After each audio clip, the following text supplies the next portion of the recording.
So I decided I was going to try to spend at least 15 minutes outside every day, weather permitting for the most part.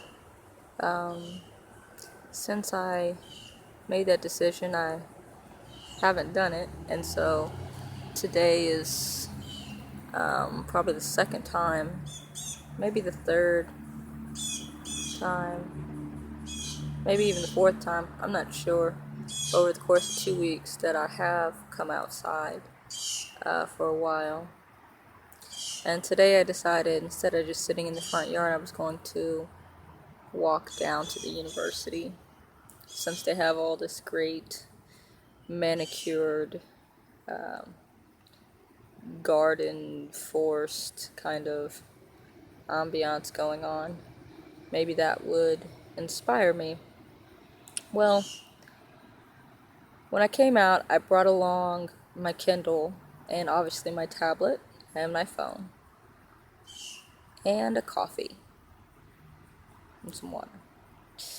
Anyway, and I decided I was going to read because I don't really spend enough time reading, and one of the most important things about developing as a writer is that you read constantly. And so I've been reading this book called The Subtle Knife, which I believe is a sequel to The Golden Compass. I haven't read the first book, The Golden Compass. I did see the movie, which was pretty good. And I happen to have it on my Kindle. I didn't even know what it was, but I'm about halfway through the book now. I really like it. I'm really enjoying it. I like fantasy quite a bit, and so it was a lucky pick for me. Um, but after sitting out here for about an hour reading, I realized that, I was kind of sitting outside for the sake of getting outdoors and in nature a little more, which I enjoy. But I've had my head buried in this Kindle for the last hour, consciously so, you know. I've been thinking about it, and while I'm reading, like, I should look up and observe nature a little more. But I was also very interested in the book, and I realized that that's yet another balance that I struggle with, which is the balance between reading and writing. I think as writers, we have to dedicate a great deal of our time to reading, and not just reading what we like, but reading other genres, reading other types of writing. If you write poetry, read some fiction. If you write short story, read some screenplays. Read essays, read articles, read other types of writing to sort of explore the written language in all its various forms. And this is important as writers. This will help us grow, develop our craft, and it's a great source of ideas and inspiration. On the other hand, writing is equally important.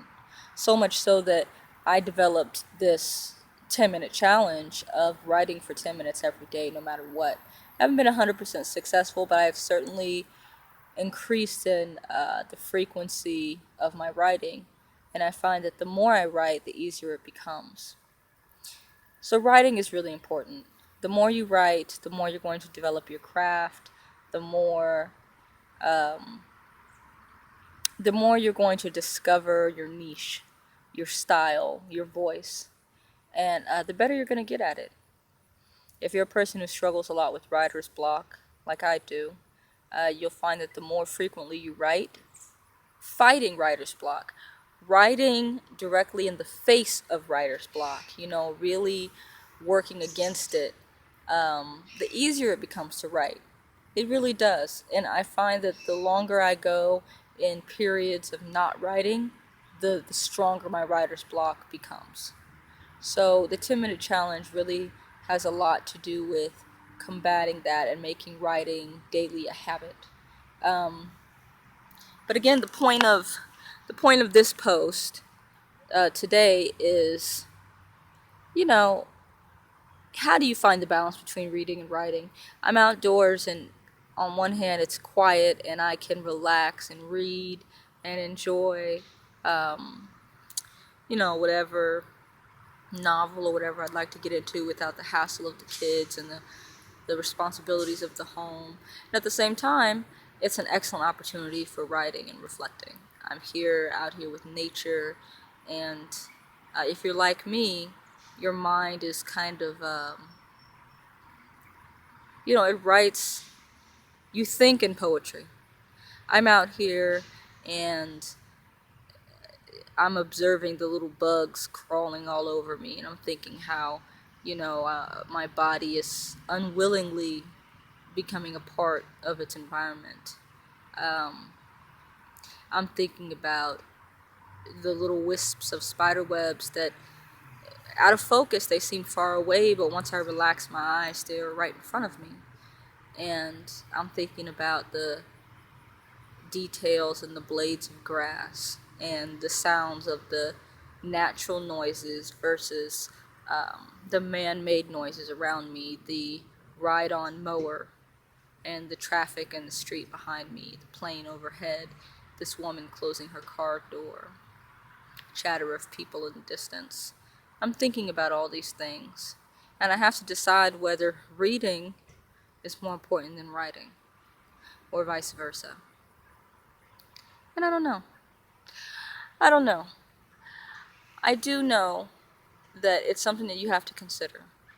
And maybe the point of this post is just that you should take a moment and consider how much time you're devoting to your writing and how much time you're devoting to your reading, and ask yourself, not necessarily is it balanced, but are you devoting enough time to each?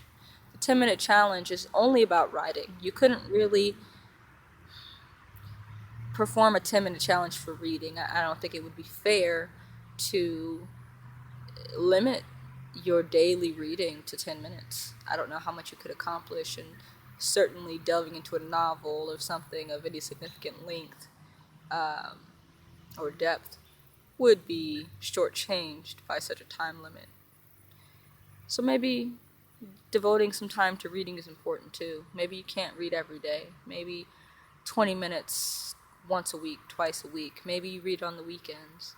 But reading is as important as writing to your craft. So if you're like me and you find yourself struggling with balance in general, and struggling with polishing and honing in on your craft, then consider the things that contribute to it as well.